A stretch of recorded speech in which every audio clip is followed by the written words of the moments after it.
হেমন্ত মুখোপাধ্যায় নামটাই যথেষ্ট। এই হেমন্তকে নিয়ে কিছু বলবো না, সেটা কি হয়? গানের মাধুর্যে যিনি আপামর শ্রোতাদের মন ভরিয়ে দিয়েছিলেন, তিনি শরতেও হেমন্ত, গ্রীষ্মেও হেমন্ত, শীতেও হেমন্ত। এমন এক সুরের অধিকারী যার জীবনের কিছু গল্প শুনলে শিহরিত হতে হয়। শুধু শিল্পী নন, এক তিমির বরণ ব্যক্তিত্ব। তাই স্যাস ক্রিয়েটিভসের আয়োজন হেমন্তে হেমন্ত। আমি দূর হতে তোমারে দেখেছি, আর মুগ্ধ হয়ে চোখে চেয়ে থেকেছি। একবার দেবব্রত বিশ্বাস বলেছিলেন, হেমন্ত মুখোপাধ্যায় যদি চীনা খবরের কাগজ সুর করে পড়ে, লোকে শুনবে। আমার প্রথম গলার প্রেমে পড়া হেমন্ত মুখোপাধ্যায়, আর সেই যে পড়লাম, এখনো উঠতে পারিনি। আমি এক ফোঁটা বাড়িয়ে বলছি না, কিন্তু হেমন্ত মুখোপাধ্যায় আমার বাঁচার অবলম্বন। গাম্ভীর্য যে এত মধুর হতে পারে, হেমন্ত মুখোপাধ্যায়ের গলা না শুনলে বুঝতে পারতাম না। আর প্রথমেই বলে রাখা ভালো, হেমন্তের 4-এর দশক থেকে 7-এর দশকের শুরু অবধি যে গলা ছিল, এই গলার জন্য লোক পাগল হয়ে যেত। বলার কথা, এই যে হেমন্তের গান শুনে কিন্তু আমি কোনোদিন কাঁদিনি, কারণ তার গান শুনলে কান্না চাপার রসদ পাই। কাঁদান তো আমাদের 6 দশকের রফি সাহেব। বিড়াল যেমন মাছের জন্য চুকচুক করে, আমি তেমন হেমন্তের গানের জন্য করতাম। বাজে কিঙ্কিনি রিনি ঝিনি, তোমারে যে চিনি চিনি, মনে মনে কত ছবি এঁকেছি। একজন বলেছিলেন, আমি একটা গাড়ি কিনেছি 4টের বেশি টিউশন করব বলে। শখে না, কলকাতায় বাসে ট্রামে যাতায়াত করলে পা ভেঙে বসে থাকতে হবে। এই কমিটমেন্ট হেমন্ত মুখোপাধ্যায়কে হেমন্তই বানিয়েছে বলে মনে হয়। আমাদের দেশে পুজো করার একটা চল আছে। আসলে প্রফেট আর প্রফিট হাত ধরাধরি করে চলে কি না? মুশকিল হচ্ছে, এই যদি আকাশ হয়, তোমায় কি বলে আমি ডাকবো বলো? তালাত গাইলেন। সঙ্গের গলাটা রাখি বিশ্বাস, পরে যিনি গুলজার হলেন। মুকুল দত্তের লেখা এই গানটা এমন মিষ্টি সুর করলেন হেমন্ত, আমার মনে হয় ভদ্রলোক জানতেন ওর গলায় গাম্ভীর্যে এটা মানাবে না। তালাত মাহমুদ অনেক ভালোভাবে করতে পারবেন, তাই তাকে দিয়ে গাওয়ালেন। একজন মিউজিক ডিরেক্টর গানটা যখন করেন, দেখতে পান কাকে দিয়ে গাওয়ানো যায়। অনেক ক্ষেত্রে শিল্পী ভেবেই গান তৈরি করা হয়। বলার কথা হচ্ছে, এখানে যাই হোক না কেন, কোনো শিল্পীর গলায় শুনে মনে হয় এর গলায় এটা বেমানান। এখানে একজন সঙ্গীত পরিচালকের চোখ মানে মনের চোখ, সুরকার হেমন্ত মুখোপাধ্যায়ের একটা অসামান্য বিষয়। মন নিয়ে সিনেমা যখন আশা এবং লতাকে দিয়ে গাওয়ালেন, চলে যেতে যেতে দিন বলে যায়, ঠিক এটা দিলেন লতা মঙ্গেশকরকে, আর আশাকে দিলেন দ্বীপ জেলে ওই তারা। আমাদের কাছে দুটো গানই অসামান্য আর কঠিন, কিন্তু শুনলে বোঝা যায় আশাকে যা গান দিলেন তা তুলনামূলকভাবে বেশি কঠিন।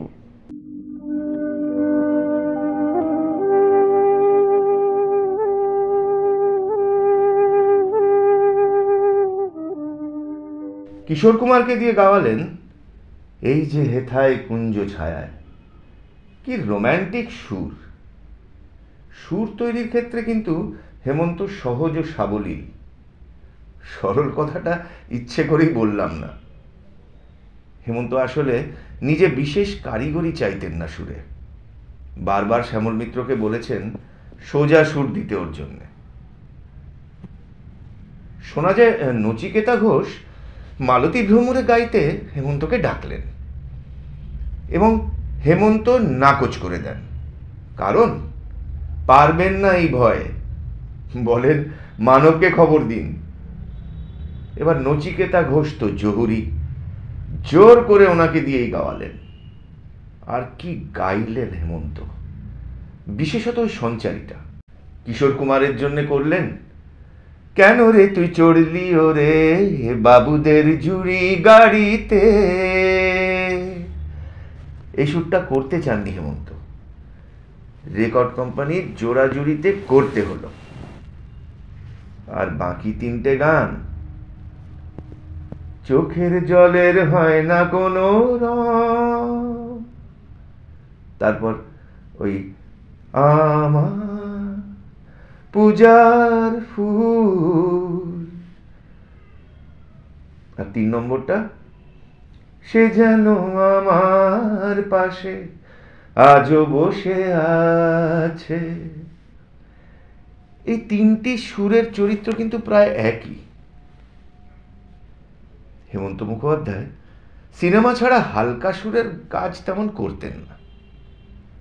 উনি নিজেই বলেছেন, আমার স্টাইল বলতে খুব সহজ সরল একটা ঢং। ইন্দ্রধনু বলে একটা সিনেমা ছিল অসিত বরণ আর অরুন্ধতী দেবীর। জীবনে ওই বইটি টিভিতে দেখা যায়নি। সেই সিনেমাটায় এমন একটা গান গাইলেন হেমন্ত, যদি কোনোদিন ঝরা বকুলের গন্ধে। আরে গানের কথা কি বুঝছি, সুরেরও কি ছাই বুঝছি, কিন্তু যেভাবে গাওয়া হলো গানটা, তুলনা হয় না। হেমন্ত মুখোপাধ্যায়ের গানে একটা আলগোছা ভাব ছিল, এদিকে আদ্যান্ত প্রফেশনাল, আর তার মধ্যে ধুতি, শার্ট আর ওই সিগারেটটা হেমন্ত মুখোপাধ্যায় মনে মনে ক্যারি করতেন এবং আজীবন। 5-এর দশক 6-এর দশকের বাঙালির মধ্যেও একটা আলগোছা বিষয় ছিল, সেটা হেমন্ত নিজের করার সুরে বয়ে নিয়ে গেছেন। হেমন্ত বলতেন, আমার যে স্টাইল সেটা কাউকে শেখানো মুশকিল। উনি সাহিত্য করার কথা খুব বলতেন। আরে তার মানে কি হেমন্ত মুখোপাধ্যায় কঠিন কঠিন গান গাননি? গায়ের বধূ কি সহজ গান? আর আমাদের রানার, হেমন্ত মুখোপাধ্যায়ের একটি গানের ওই যে সঞ্চারীটা, তোমার সুরভি মাখা কুঞ্জ ছায় পান্থ আমি যে এসেছিনু, ভুলে যেও যে রাগিনী ভাসানো বায়, ভুলে যেও ভালোবেসেছিনু তোমাকে। এই শব্দটি যে সফিস্টিকেসি দিয়ে উচ্চারণ করেছিলেন, সেই সফিস্টিকেসি হচ্ছে চিড়িয়াখানার জহর গাঙ্গুলির মতো। আমি দূর হতে তোমারে দেখেছি, আর মুগ্ধ হয়ে চোখে চেয়ে থেকেছি।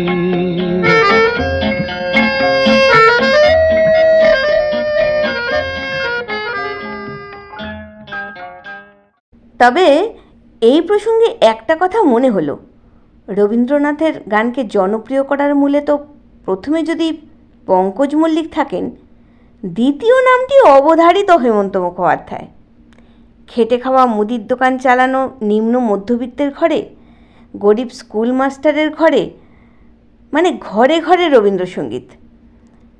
রবীন্দ্রনাথের গানকে বিরাটভাবে রবীন্দ্রসঙ্গীত শিল্পীদের কল্যাণে পৌঁছে দিয়েছে, সেটা হেমন্তের দৌলতে। রবীন্দ্রনাথের গান ছিল এলিটের গান, সেখানে উচ্চারণ যেমন আমারে পথ তোমার পথের থেকে অনেক দূরে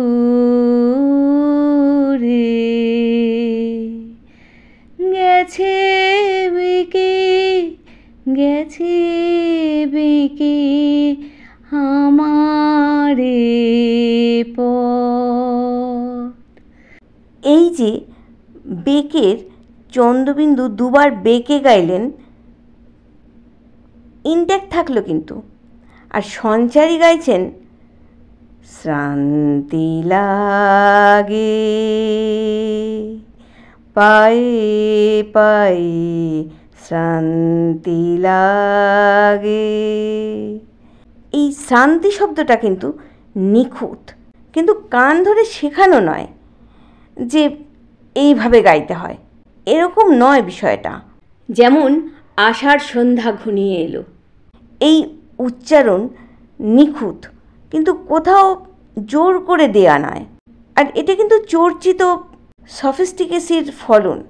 রতু মুখোপাধ্যায়ের সুরে কি দেখি পাই না ভেবে গো, এই রাত তোমার আমার, এই চাঁদ তোমার আমার, এই কথার কি খুব গুরুত্ব আছে শুনি?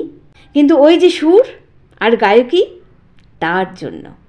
এই যে হেমন্ত মুখোপাধ্যায়ের গান, আমার গানের স্বরলিপি লেখা রবে, অসতের ছায়ে মাঠের প্রান্তে দূরে, এই যে দূরে কথাটা এমন বললেন যে ক্যানভাসটাই বড় হয়ে গেল। এমন গায়ক শব্দকে ধরে চোখের সামনে ইমেজ আনতে পারতেন। কিশোর কুমার যখন গান वो शाम कुछ अजीब थी, এই যে শাম শব্দটা দেখা যায়, কিংবা রফি যখন গান এ শাম ঢল তো লে জড়া, তো শাম দেখা যায়, মানে সন্ধেটা দেখা যায়।